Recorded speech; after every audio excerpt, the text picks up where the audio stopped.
Saya teringat pelajaran dulu sewaktu di kampus di negeri seberang. Di hari pertama pelajaran sejarah Amerika 101, sang dosen bercerita, J.P. Kuhn adalah pemimpin ekspedisi pelayaran bisnis pertama yang menggunakan saham sebagai pembiayaan ekspedisi timur jauh untuk mendapatkan biji pala atau nutmeg. Sehingga bertemu atau bertempur di pulau kecil yang dikuasai Inggris yang bernama Pulau Run di wilayah Ternate Tidore. Sehingga akhirnya terjadi tukar guling atau dalam bahasa bisnis yang terkenal adalah namanya swap share. Inilah deal pertama pertukaran wilayah Pulau Run milik Inggris ditukar dengan New Amsterdam di Amerika. New Amsterdam di pulau itu kemudian hari dikenal dengan nama barunya hingga sekarang dengan nama New York. Jadi kalau tidak ada Pulau Run penghasil biji pala, maka New York dan New Frontier Inggris bernama Amerika tidak akan pernah seperti sekarang ini. Kembali ke kapitalisme modern. Perjalanan Jan Pieter Soen Koen itu memerlukan biaya sangat besar. Karena itu dibuatkanlah sebuah usaha yang bernama VOC, Dutch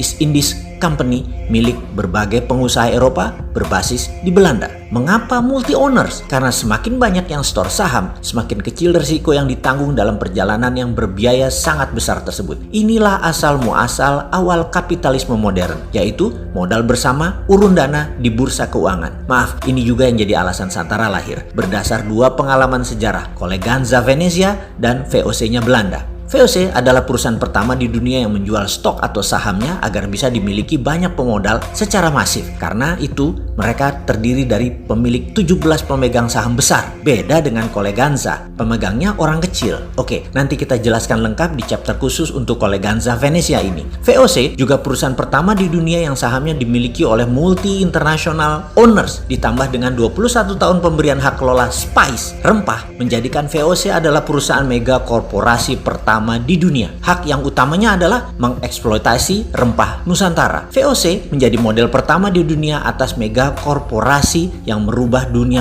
bisnis, dunia finansial, dunia saham, bursa efek, dunia sosiopolitik ekonomi, military political diplomasi, maritime exploration, dan penjajahan ekonomi oleh perusahaan global. Sengaja saya menuliskan panjang sejarah VOC ini agar bisa mengingatkan dari sejak awal Endos Nesos ini berdiri. Negara kepulauan terbesar di dunia ini adalah ditakdirkan sebagai global player. Banyak peristiwa besar yang membuat dunia seperti sekarang ini dilahirkan dan besar karena Indonesia. Juga mengingatkan bahwa Indonesia itu dijajah oleh VOC loh ya, dieksploitir secara ekonomi sumber daya alamnya. Kekuatan militer Hindia Belanda di setiap wilayah VOC yang membayar overheadnya bukan pemerintah kerajaan Belanda, tetapi swasta, yaitu VOC itu sendiri. Korporasi membayar power itu biasa. Lalu yang dibayar tadi juga tahu diri, yaitu agar langgeng VOC di negara jajahan sumber daya alam dan manusianya sampai habis, maka wilayah itu dilindungi dengan ketat oleh tentara. Samalah dengan Tiongkok, negaranya melindungi bisnisnya di negara lain. Pemerintah Amerika melindungi swastanya di Timur Tengah dan di seluruh dunia dengan 800 pangkalan, mulai dari pangkalan militer fisik yang terlihat hingga safe house. Mudah-mudahan pelajaran beginian bukan menyindir ketika ada pejabat miring ke salah satu karena dia tidak paham geostrategi negara lain. Maaf loh ya, maaf. Biasanya, ya kalau tidak paham, ya kaki tangan mereka. Wis, itu saja. Kembali ke VOC di Nusantara. Rebutan nutmeg, biji pala yang di zaman itu lebih mahal dari emas karena bisa menyembuhkan wabah penyakit yang melanda Eropa. Jadi new normal setelah wabah penyakit di Eropa secara singkat adalah Inggris dapat Amerika, Belanda dapat Indonesia. Deal bisnis yang merubah peta politik dunia. Kita lompati sebentar ke masa setelah Perang Dunia Kedua di Indonesia. Seperti tadi kita ingatkan, Indonesia memang ditakdirkan sebagai global player dan ini semua tergantung dari siapa yang mengelola negaranya. Kita semua sepakat bahwa Indonesia ada emas. Budaya logam Nusantara salah satu yang terbaik di dunia. Kesuksesan Majapahit menyatukan Nusantara dengan tanpa tumpah darah adalah menggunakan perjanjian logam. Emasnya Majapahit. Terbukti hingga saat ini ada emas di setiap kerajaan dan kasultanan di Nusantara. Kemudian syarikat dagang yang menyebarkan Islam di Nusantara, terutama tanah Jawa, menggunakan kekuatan emasnya Wali Songo. Hal inilah yang menjadikan Nusantara memeluk Islam tanpa merubah budaya karena masuknya lembut. Asli budaya Nusantara dan kita semua harus berterima kasih kepada Wali Songo dan caranya mereka. Kembali Kembali ke emas, Pak Karno tahu sekali cadangan emas Nusantara ini dan di tahun 1955 sebagai dasar undangan 50 negara hadir di Indonesia dalam konferensi Asia Afrika karena Indonesia memiliki tangan di atas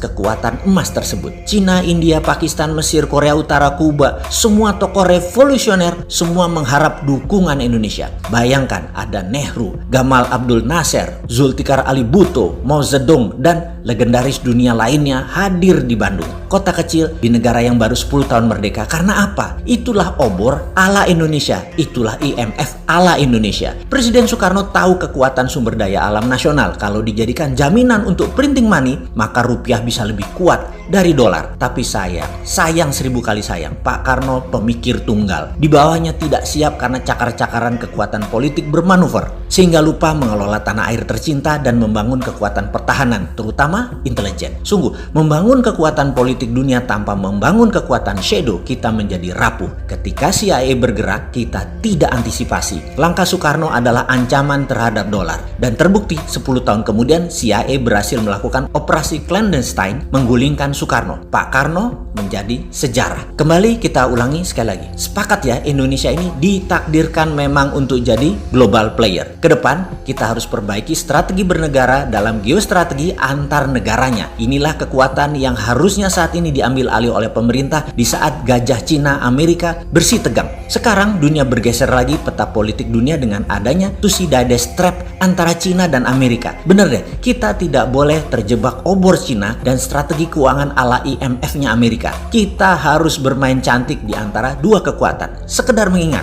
jangan miring ke Amerika, jangan miring ke Cina. Gunakan hati ke depannya di dalam berbangsa dan bernegara. Sungguh, gunakan lebih dari satu hati di dalam mengelola negara. Hati-hati.